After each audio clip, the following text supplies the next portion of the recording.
Hello दोस्तों, स्वागत है आप सभी का। आज हम पढ़ेंगे दर्पण की फोकस दूरी तथा वक्रता त्रिज्या में संबंध। चलिए देखते हैं कैसे। तो किसी दर्पण की फोकस दूरी वक्रता त्रिज्या की आधी होती है। जैसे इस प्रकार से कर सकते हैं, किसी दर्पण की वक्रता त्रिज्या फोकस दूरी के 2 गुना होता है। अगर हम किसी दर्पण की फोकस दूरी को स्मॉल f से प्रदर्शित करें और वक्रता त्रिज्या को r से, तब कैसे लिख सकेंगे हम। देखिए, यदि अवतल अथवा उत्तल दर्पण की फोकस दूरी f है तथा वक्रता त्रिज्या r, तो पहला पॉइंट क्या था, f = r/2, मतलब फोकस दूरी वक्रता त्रिज्या की आधी होगी, या r = 2f, मतलब वक्रता त्रिज्या फोकस दूरी के 2 गुना होगा। दोनों एक ही बात है। इसको 2 को यहाँ पे मल्टीप्लाई करेंगे, r = 2f हो जाएगा। अगर हम किसी समतल दर्पण को ऐसे गोले का भाग मान सकते हैं जिसकी वक्रता त्रिज्या अनंत है, क्योंकि वो गोला तो है नहीं, समतल है, तो वक्रता त्रिज्या इन्फिनिटी होगा। तो अगर यहाँ पर हम इन्फिनिटी रख देंगे तो फोकस दूरी भी क्या हो जाएगा, इन्फिनिटी हो जाएगा। तो फोकस दूरी भी क्या होगा, अनंत हो जाएगा। वक्रता त्रिज्या और फोकस दूरी समतल दर्पण दोनों अनंत होता है। चलिए आगे देखते हैं। इसके बाद देखिए, प्रतिबिंब किसे कहते हैं, इमेज कैसे बनता है। यदि प्रकाश की किरण वस्तु से कहाँ से चलेगी, वस्तु के किसी बिंदु से चलकर परावर्तन के पश्चात किसी दूसरे बिंदु पर जाकर मिलता है, तो अवतल दर्पण में मिलता है अथवा मिलती हुई प्रतीत होती है। उत्तल दर्पण में तो मिलता नहीं, प्रतीत होती है, तो इस बिंदु को पहले बिंदु का प्रतिबिंब कहते हैं। अगर किसी बिंदु से प्रकाश की किरण वस्तु से चली है और परावर्तन के पश्चात किसी दूसरे बिंदु पर मिलती है या मिलती हुई प्रतीत होती है, उसे प्रतिबिंब इमेज कहते हैं। यहाँ देखिए, प्रतिबिंब 2 प्रकार की होती है। एक तो वास्तविक प्रतिबिंब रियल इमेज, एक आभासी प्रतिबिंब वर्चुअल इमेज। तो वास्तविक प्रतिबिंब के क्या गुण होते हैं, तो वास्तविक प्रतिबिंब जब किरण मिलती है वास्तव में, इसे पर्दे पर प्राप्त किया जा सकता है। यह प्रतिबिंब दर्पण में वस्तु की ओर ही बनती है वास्तविक प्रतिबिंब, और उल्टा होती है। वहीं आभासी प्रतिबिंब के गुण देखिए, जब किरणें मिलती हुई प्रतीत होती है, मतलब वास्तव में मिलती नहीं है, मिलती हुई प्रतीत होती है। और ये वस्तु के दूसरी ओर, अगर वस्तु दर्पण के इस ओर है तो वस्तु के दूसरी ओर बनती है, और ये सीधा बनती है। उसके बाद देखिए, और इमेज बनने के लिए मुख्यतः 2 किरणों की आवश्यकता होती है। यहाँ देखिए, दर्पण द्वारा प्रतिबिंब बनने के नियम। तो दर्पण में प्रतिबिंब बनने के कुछ नियम का प्रयोग किया जाता है, इसी को हम पढ़ेंगे, जो बहुत ही सिंपल है। तो देखिए, किसी दर्पण द्वारा प्रतिबिंब बनने के लिए निम्न 3 नियम हैं। 3 नियम होते हैं, जबकि प्रतिबिंब की स्थिति निर्धारण करने में इनमें से किसी 2 नियम का पालन करना पड़ता है। मतलब प्रतिबिंब बनने के लिए किसी 2 नियमों का उपयोग किया जाता है। पहला नियम देखिए, बहुत ही सिंपल है। पहला नियम कहता है, मुख्य अक्ष के समांतर चलने वाली किरणें परावर्तन के पश्चात मुख्य फोकस से होकर जाती है। तो मुख्य अक्ष के समांतर, ये मुख्य अक्ष है, इसके समांतर चलने वाली किरणें परावर्तन के पश्चात मुख्य फोकस या फोकस से होकर जाती है। इसमें किसमें, अवतल दर्पण में, या मुख्य फोकस से आती हुई प्रतीत होती है। इस किसमें, उत्तल दर्पण में देखिए आती हुई।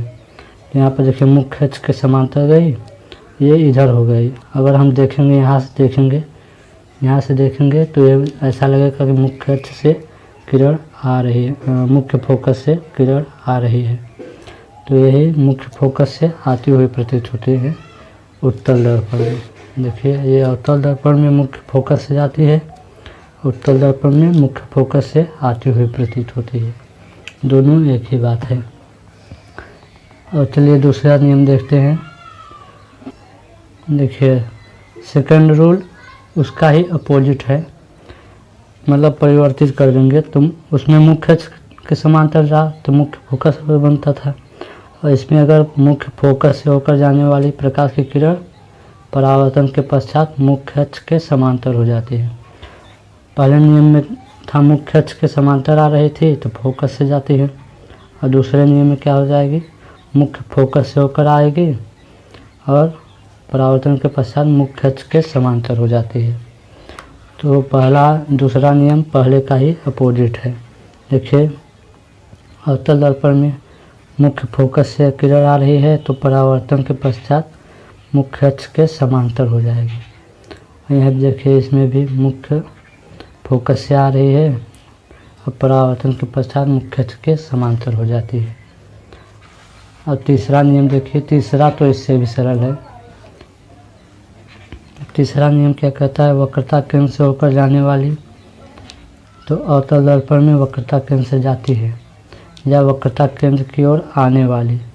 देखिए, वक्रता केंद्र की ओर आ रही है ये किरण, आने वाली किरणें परावर्तन के पश्चात उसी मार्ग पर वापस लौट जाती है। मतलब ये परावर्तित होकर किसी दूसरे मार्ग पर नहीं जाती, उसी मार्ग पर वापस लौट जाती है। जैसे इसमें देखिए, वक्रता केंद्र से जा रही है, परावर्तन के पश्चात पुनः उसी मार्ग पर वापस लौट जाती है। और उसी प्रकार उत्तल दर्पण में देखिए, वक्रता केंद्र की ओर आ रही है, परावर्तन के पश्चात उसी मार्ग पर वापस लौट जाती है। यही 3 नियम थे सिंपल। पहला नियम, मुख्य अक्ष के समांतर आने वाली किरण परावर्तन के पश्चात फोकस से होकर जाती है। दूसरा नियम, फोकस से होकर आने वाली किरण परावर्तन के पश्चात मुख्य अक्ष के समांतर हो जाती है। और तीसरा नियम, वक्रता केंद्र से जाने वाली किरण परावर्तन के पश्चात उसी मार्ग पर लौट जाती है। इसके बाद देखिए, अवतल दर्पण द्वारा प्रतिबिंब का बनना। तो पहले तो हम बता दें, अवतल दर्पण से मुख्यतः 6 प्रकार के प्रतिबिंब बनते हैं, 6 स्थिति होती है। पहला स्थिति होता है जब वस्तु दर्पण से अनंत दूरी पर हो। मान लीजिए जैसे सूर्य हो गया, चंद्रमा हो गया, अनंत दूरी पर होती है तो इसका प्रतिबिंब बनता है मुख्य फोकस पर। ये पहली स्थिति हो गई। और दूसरी स्थिति वक्रता केंद्र तथा अनंत के बीच में हो गई। मान लीजिए यहाँ पर वस्तु हो गई, ये दूसरी स्थिति हो गई, तो इसका प्रतिबिंब बनता है F और C के बीच। ये दूसरा स्थिति हो गई। और तीसरी स्थिति में यदि वस्तु वक्रता केंद्र पर हो तो इसका इमेज भी वक्रता केंद्र पर ही बनता है। और ये एकदम सेम, मतलब सेम इमेज बनता है, बराबर बनता है। और चौथी स्थिति, यदि वस्तु वक्रता केंद्र और F के बीच हो, यहाँ पर हो, तो इसका प्रतिबिंब बनेगा वक्रता केंद्र तथा अनंत के बीच। मान लीजिए यहाँ कहीं बनेगा। ये कैसी चौथी स्थिति हो गई।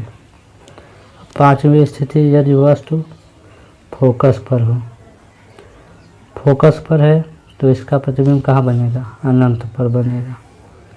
अनंत वाले का प्रतिबिंब फोकस पर बन रहा है तो फोकस का प्रतिबिंब अनंत पर बनेगा।